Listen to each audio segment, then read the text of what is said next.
We have an active shooter. Let's go ahead and declare this a mass casualty.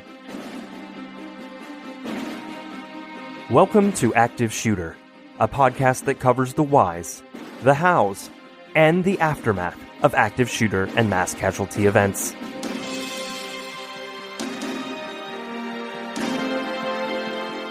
have an active shooter in the building. A second call says they are being attacked. I've been shot. 16910 means we got shots fired. 415 ASF. Route 291 sounded like an automatic firearm.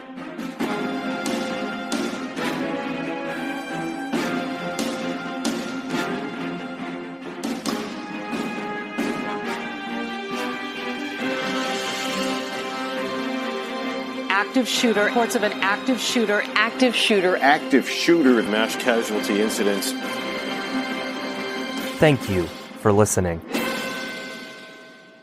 You are listening to Active Shooter, a podcast that may contain adult themes, explicit language, and graphic depictions of violence.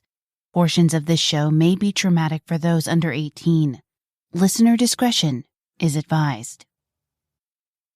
Breaking news out of Michigan with another mass shooting.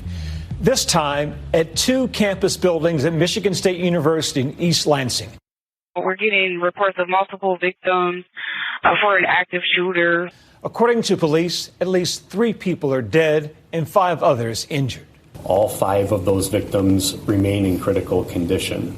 Terrified students barricading themselves in their dorm as police search for the suspect. The campus placed on lockdown.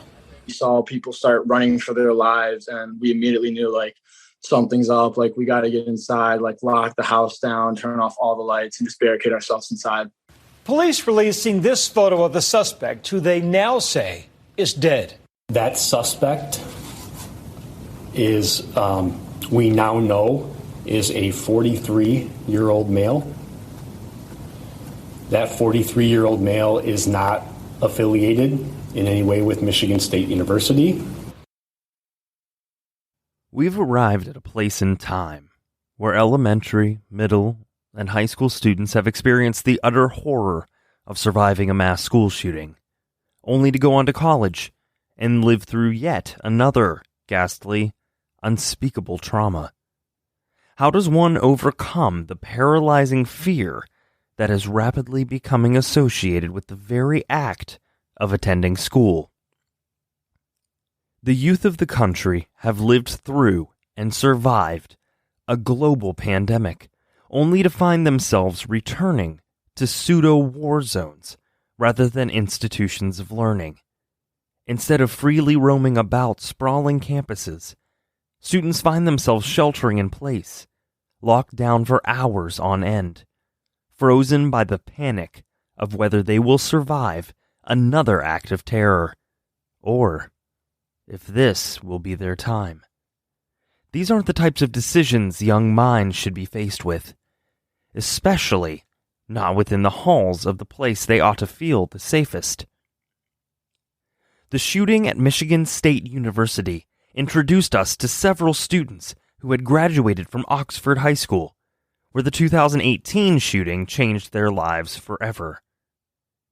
Those same students attended Michigan State University, where a mere 2 years later, they found themselves in the same heart-pounding situation, locked down under the threat of a massive school shooter. Today's case is dedicated to the lives and memories of the 5 injured survivors and the 3 shooting victims: Ariel Diamond Anderson, Brian Anthony Frazier, and Alexandria Werner. Active Shooter, the podcast, is a High Five Holly production, and I'm your host, JT.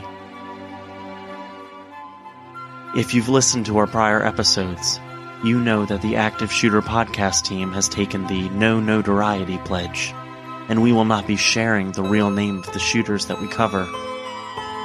We will be giving the shooters a pseudonym and refer to them by that name throughout the episode. This will help in clearing up any confusion in the story, while remaining true to our pledge and not naming the shooter by their actual name. We will refer to today's shooter as Matt.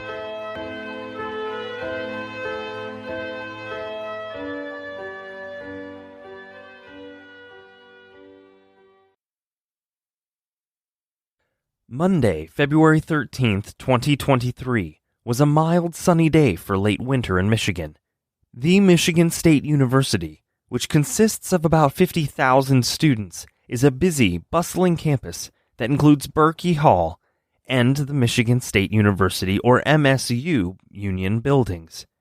The MSU Union building is located at 49 Abbott Road in East Lansing, Michigan, and Berkey Hall is located at 506 East Circle Drive in East Lansing.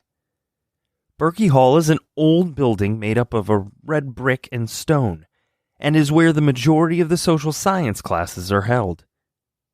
The building houses the Institute for Public Policy and Social Research, the Department of Sociology, and the College of Social Science.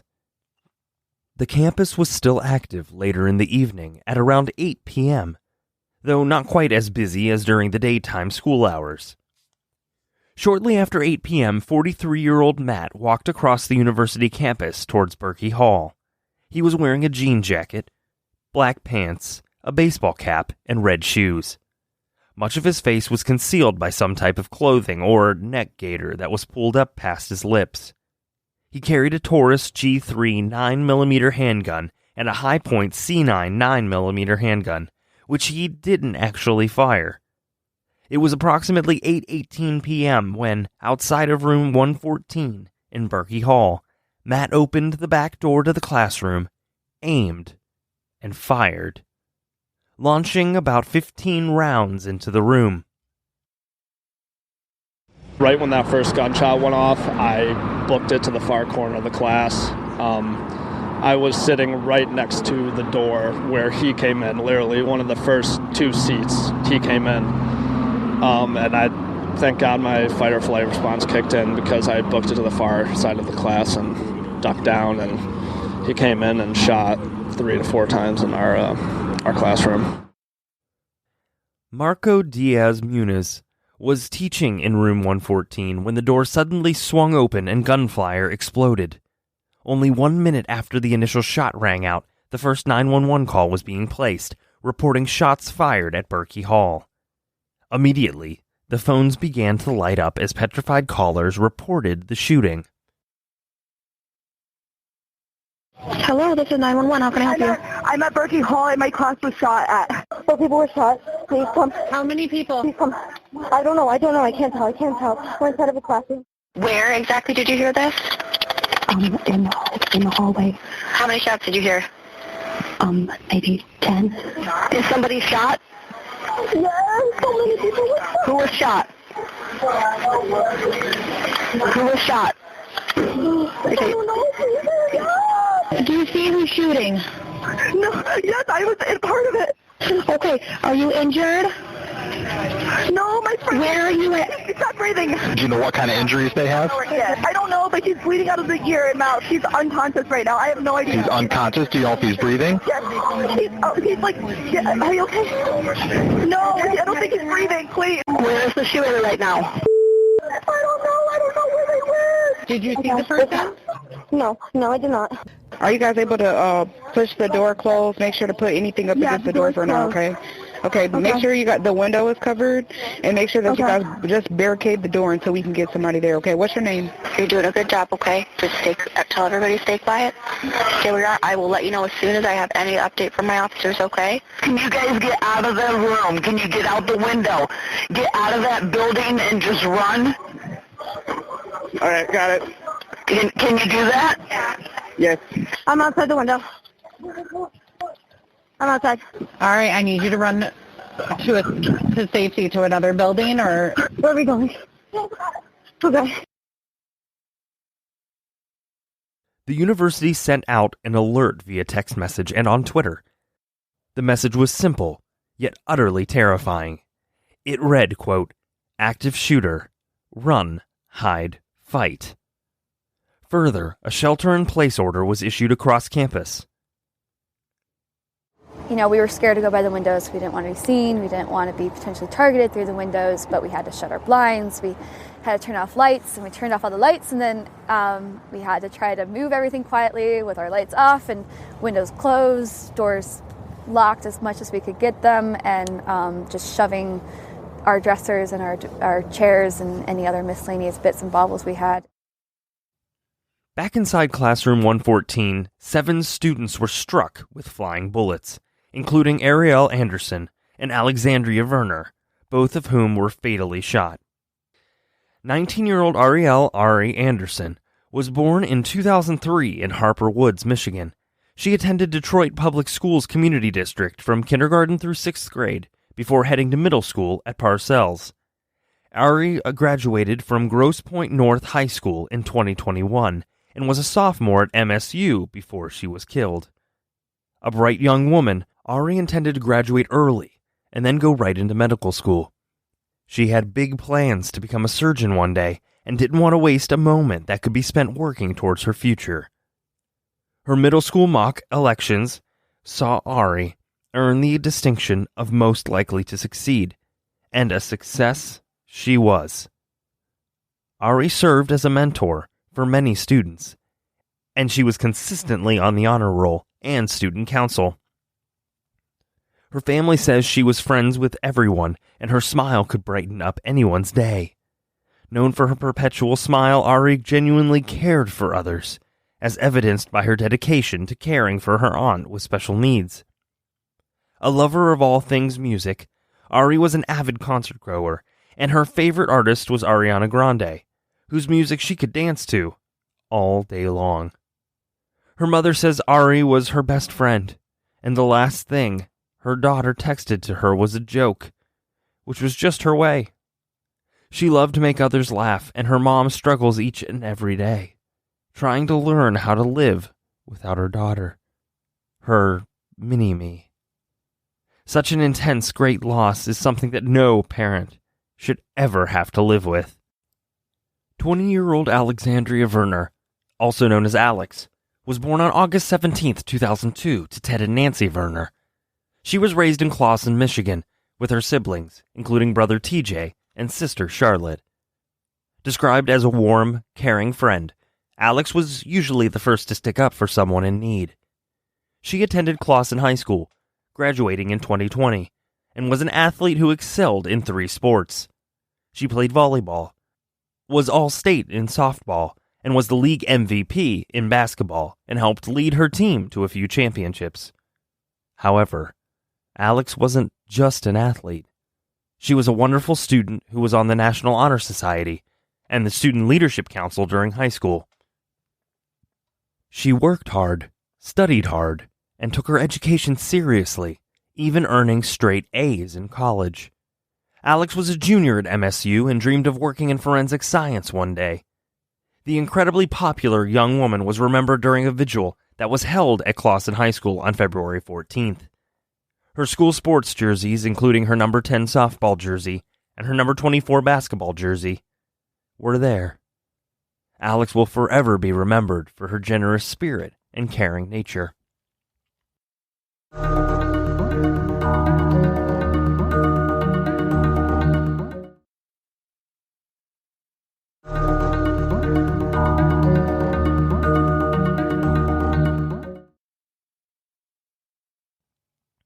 Students in Professor Diaz-Munoz's room, which were the first attacked, made attempts to escape through the windows that had been busted out, while others stayed behind trying to provide aid to their injured classmates. Students later recounted the panic, mixed with the screaming, and so much blood. Some students who were barely children became adults in an instant after looking directly into the face of evil. The students in room 114 were heroes in their own right, providing life-saving support to their classmates, including making tourniquets out of belts. After shooting up room 114, Matt walked towards the Union Building, which was about a 5-minute walk across campus, though running on pure adrenaline likely got him there a bit quicker. As he approached the Union, Matt saw Brian Fraser, and without a word or hesitation, he raised the firearm and shot, killing the 20-year-old student. Brian was born in Detroit, Michigan on October 18, 2002 to parents Sean and Mia Fraser. He grew up in Grosse Pointe Park with a sister named Michaela and attended St. Paul-on-the-Lake Catholic School as well as Grosse Pointe South High School. An athlete in high school, Brian competed on both the swimming and diving teams at Grosse Pointe High and the Country Club of Detroit. He was a sophomore, studying business at MSU when he was murdered. Brian was also serving as president of the Phi Delta Theta fraternity and was considered an all-around great student who was recognized as a leader in the community he was very active in. A compassionate, caring young man, Brian loved spending time with friends and family, especially if he could make them laugh, which he often did. Brian will be remembered for many things, but most especially his piercing blue eyes and kind smile. He lived life to the fullest and did his best to encourage the others along their paths. In true Brian fashion, his organs were donated to those in need, and his generous spirit will live on within those his precious gifts have saved. A GoFundMe was established and helped raise over $32,000. After he shot Brian, Matt walked towards the north side of the Union Building, which is near the border of the campus property. As such, nearby residents were ordered to shelter in place. Tenants in an apartment building located close to the Union Building heard gunshots, and as residents peered out of their windows, they were confronted by the bone-chilling sight of police officers running towards the gun blasts. Moments later, those same tenants received an email from the university ordering them to seek shelter immediately. Because most of the tenants had practiced active shooter drills, they were well versed in what steps to take, and they all jumped right into the action, lowering blinds on the window, barricading their doors, and turning lights off. Several residents hid in their apartments until they were given the all-clear signal. You know, we were scared to go by the windows. We didn't want to be seen. We didn't want to be potentially targeted through the windows, but we had to shut our blinds. We had to turn off lights, and we turned off all the lights, and then we had to try to move everything quietly with our lights off and windows closed, doors locked as much as we could get them, and just shoving our dressers and our chairs and any other miscellaneous bits and baubles we had. The law enforcement response was immense. Hundreds of officers from local, state, and federal agencies responded, along with approximately 30 fire trucks, ambulances, and the other emergency response vehicles, which were parked along Grand River Avenue, alongside the Eli and Edith Broad Art Museum in downtown East Lansing. At 9:14 p.m., a surveillance camera captured an image of a man described as the shooter. The man was walking down an alleyway, and moments later, SWAT vehicles and police raced down an adjacent street, passing the man. They doubled back, and by 9:16 p.m., University police paged over the radio that the suspect was believed to be on foot, fleeing and shooting. Thousands, or possibly more, students were glued to their police scanners, desperate for any tidbit of information. Fear and panic was at an all-time high as students texted family and friends, unsure if it would be the last communication they would ever send. Just before 9:30 p.m., the university texted students that another shooting was reported at IM East, which is a student gym located over a mile from the Union Building. Minutes later, the report was followed up by another report that the gym was secured and no shots had been fired at IM East. At about 11 p.m., the campus police held their first press conference, saying they believed there was a lone shooter and released photographs of the alleged shooter. All campus activities were canceled for the upcoming 48 hours, and people were ordered to avoid the campus until the shooter was located, which didn't take long. At 11:35 p.m., Matt was found off campus and confronted by police. He wasn't going to be arrested, though. Matt carried out his final act of terror by raising the gun one final time, and he shot himself. Inside Matt's front pocket, a note was found, and the note seemed to indicate that Matt planned possible shootings at two other schools in Ewing, New Jersey, which is where Matt still had family living. Also located on his person, in addition to the note and two firearms, were 8 or 9 loaded magazines and 50 rounds of loose ammunition. All local public schools located near the MSU campus were closed the following day out of an abundance of caution. Although the shelter-in-place order was officially lifted at 12:30 a.m. on Tuesday, February 14th. Almost immediately, worried and concerned parents began pouring onto the campus, desperate to get their child as far from the scene as possible. Even students who lived hours away were fleeing from the campus by early the following morning. Employees from the Sparrow Hospital, located near the university, rushed to the scene to provide whatever assistance could be used. Several of the employees weren't even scheduled to work. They just felt compelled to rush to save lives, no matter the circumstance. There were so many volunteers that some had to be turned away. The 5 injured students were rushed to Sparrow Hospital in Lansing, and 4 of the 5 required immediate surgery. 1 victim was rushed to the ICU, although all 5 were listed as being in critical condition.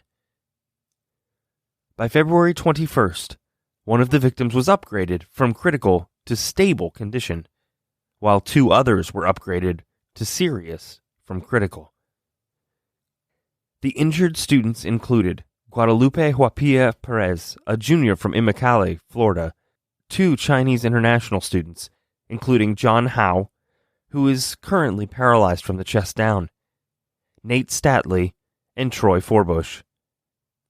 Nate Statley was from Heartland, Michigan, and his family released a statement on February 27th stating that Nate remained in critical condition in the neuro ICU, suffering from a severe head trauma. The family released another update on March 14th, saying there was very little progress and few developments. On April 26th, Nate celebrated his 21st birthday, which was about 3 weeks after he was discharged from Sparrow Hospital and transferred to another facility for ongoing long-term care. A GoFundMe was established for Nate and has raised over $300,000 at the time of this writing. On February 23rd, injured student Troy Forbush was released from the hospital. 2 other injured students were released on March 3rd, 2023. Michigan State University has indicated that the school will be covering the cost of all medical care for each of the injured students, a burden that has surely helped relieve these families.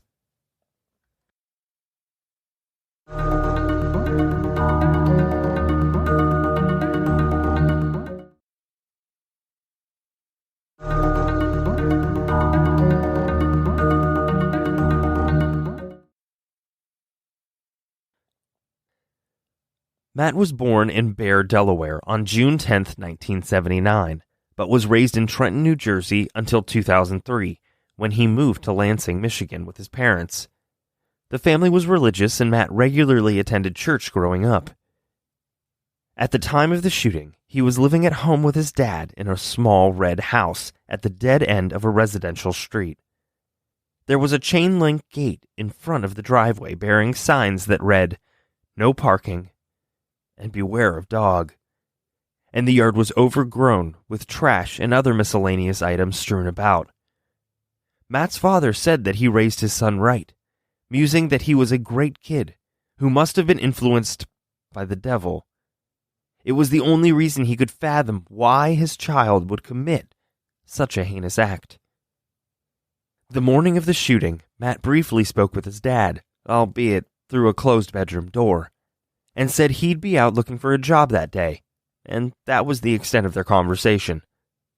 The last time Matt's dad physically laid eyes on his son was the day before, when his dad made spaghetti for dinner. Matt was actually in a good mood that day, and even mentioned to his dad that they should go fishing sometime soon.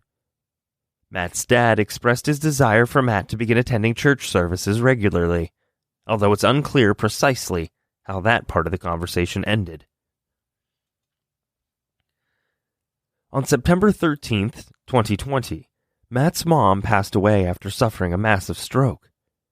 After her death, Matt began to withdraw from the world and became something of a recluse. His dad describes Matt as having gone, quote, into his own world after losing his mother and struggling to accept the reality of her loss. Matt stopped going to work and took to spending hours on end in his bedroom, playing arcade games. Matt refused to allow his father into the room, and the only time he seemed to come out was to get something from the kitchen or to use the bathroom. Around the same time Matt lost his mother, he broke up with his girlfriend, and he probably very much felt like his entire world had imploded. An uncle suggested that perhaps Matt was schizophrenic, though he hadn't ever been formally diagnosed as such. Matt's father vehemently denied the claim, saying his son wasn't crazy, which is precisely the type of attitude that may prevent someone with mental illness from seeking or maintaining the proper treatment. That type of thinking perpetuates the stigma surrounding mental illness and is incredibly dangerous. Despite his refusal to acknowledge that his son may have serious issues, Matt's father did admit that his son was grappling with his anger and how to express himself without immediately becoming furious. His temper was quickly becoming hard to ignore, and indeed, his father later stated that Matt, quote, started to get evil and mean, and he didn't care about anything anymore. Matt was no stranger to law enforcement. He'd had plenty of police contacts over the years. Between 2006 and 2008, Matt had faced 4 separate charges of driving on a suspended license, all of which occurred in Lansing proper, or within Eaton County. He had enough driving offenses that Matt actually lost his driver's license privileges years before the shooting. Lansing is a pretty walkable city, with plenty of public transportation, so the lack of license didn't prevent Matt from doing most anything he wanted.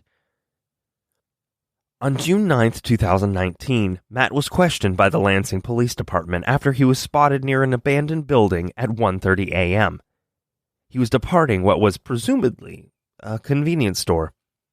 Matt was sitting on the back steps of the abandoned building, smoking a cigarette, when he was approached by the LPD officer.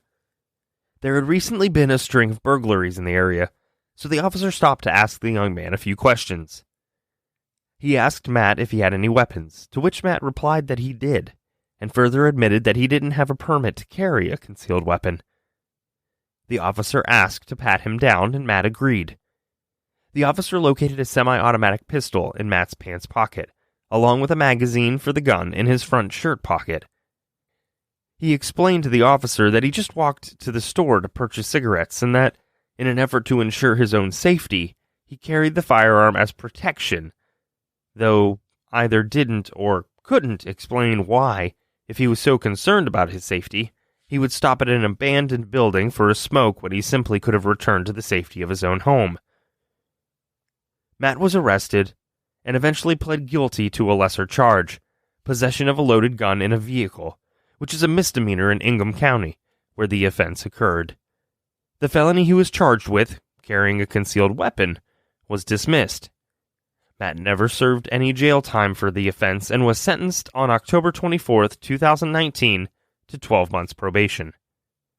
His probation was amended in October of 2020, and then again in April of 2021. The reason for the amendment is that Matt needed additional time to complete the terms and conditions of his probation, which included attending and completing cognitive-based therapy, and time for paying off his court costs and fines. On May 14, 2021, Matt was discharged from probation. During the probation period, he never failed a drug screen or had any other issues that would cause a violation. Despite being a model probationer, he had no other violent criminal history. The light sentence would later prove to be problematic. You see, had Matt been convicted of the more serious charge, he would have been prohibited from possessing a firearm. After the arrest in 2019, Matt lied to his dad about having a gun in the house, and about shooting said gun in the backyard. His dad claims that he was aware Matt purchased a gun sometime after he was arrested, but he wouldn't show the weapon to his father and claimed it wasn't brought into the house. On one occasion, Matt was shooting the gun outside in the backyard, and when asked about it later, he told his father that he was just lighting off firecrackers, even though bullet casings were clearly visible in the backyard. He allegedly told Matt to get rid of the gun, but Matt continued to lie about having done so. Whether his father was naive or simply chose to believe his son's lies, we may never know. Matt had at least one sister, and she reportedly was beyond shocked that her sibling could cause so much harm. She truly didn't believe he was capable of that level of violence, though his actions clearly showed otherwise. Matt's sister helped to shed some light on his past, and while it certainly cannot explain away or condone his actions, it may help to explain who Matt was. She claimed that Matt was frequently at odds with their parents and had been detached from having any type of social interaction. She continued to explain that their home life was free from violence and was rather affectionate. However, she also admitted that her brother frequently had outbursts of anger, particularly towards their mother.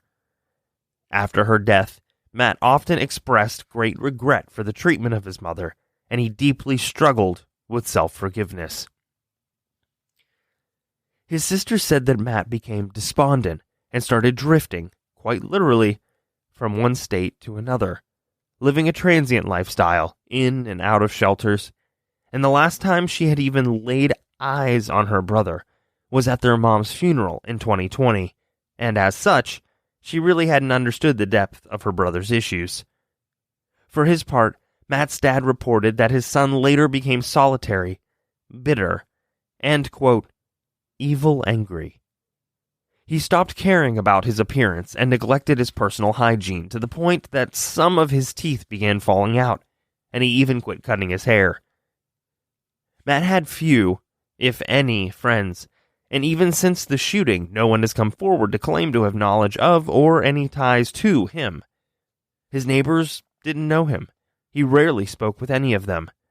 He seemed to carry a grudge against a number of different businesses, as evidenced by the list he carried in his pocket, which detailed the places where Matt felt that he'd been done wrong, or decided some infraction existed, and those businesses appeared to be some kind of target. Because of his lack of a driver's license, Matt mainly rode a bicycle everywhere. An employee at a nearby convenience store said Matt showed up every week to buy cigarettes, but never said a word during the transaction. His unhappiness was palpable, and his dad would later say that he encouraged his son to get help, but he would just reply, quote, "I'm okay, Dad." He clearly wasn't okay, and was equally as clearly unwilling to do anything about it.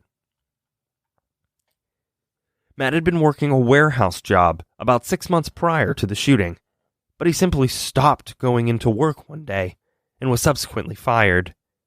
He worked at the warehouse, loading refrigerators into trucks, for at least 7 years before he stopped going in. He'd been in and out of various odd jobs since then, but nothing that stuck. It's unclear whether anyone was worried or concerned about a long-standing employee who went through some pretty heavy life changes before suddenly ghosting the job he worked at for so many years. It seems like red flag behavior that someone might think to look into. Both of the weapons that Matt used were legally purchased, and he'd passed all of the required background checks. After the shooting, Matt's father reported that approximately 30 officers raided his home, tearing it apart as they searched for evidence. A 2-page note was located inside of Matt's wallet, and the contents of the note contained threats of violence at a number of different locations, and Matt claimed to be working with 20 accomplices, which was later proven to be patently false.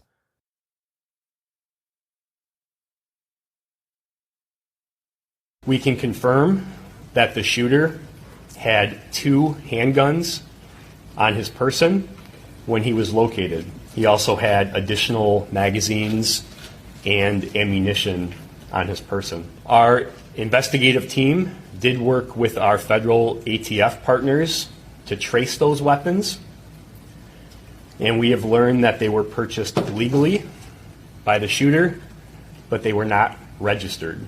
We can also confirm that a note was found on the shooter.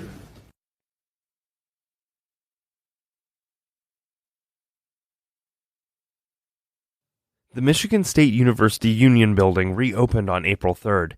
However, the the union's food court will remain closed. It was noted that the MSU union is, quote, an essential resource for the community. The first floor lounges, the mini market, and computer labs were all reopened inside of the union, and therapy dogs were brought in the day of the reopening. No classes were held in the MSU union building for the balance of the school year, and Berkey Hall was also closed for the 2023 school year. Classrooms and offices inside Berkey Hall were relocated, and 2 weeks after the shooting, the university announced that new safety measures were to be implemented in the coming weeks, including more security cameras, stricter keycard access, and more door locks that were added to 1,300 classrooms across the campus. Just as a special note, the Active Shooter podcast is rapidly approaching a major milestone for any podcast, our 100th episode. With that in mind, our next case will be the shooting at the Pulse nightclub, which will be a 3-part series that brings us into the 100th episode. We sincerely thank and appreciate each and every listener. We all have the unique ability to help prevent such a catastrophic event from happening if we keep our eyes and ears open and never hesitate to report when something or someone just doesn't seem right.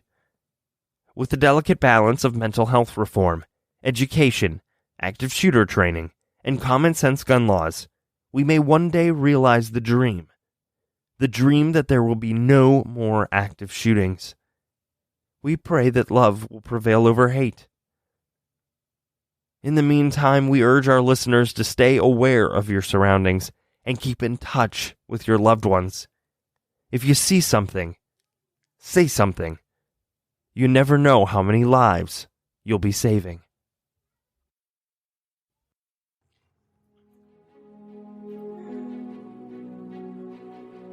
Thank you for listening to today's episode of Active Shooter, the podcast. Remember, if you see something, say something. There's no telling how many lives you may be saving. A big thank you to Darren Curtis, who composed some of the songs on our show. You can find him online at www.darrencurtismusic.com. Make sure to check us out on social media. You can find us on Facebook at Active Shooter, the podcast, and on Twitter at Podcast Active. Thank you, and be safe.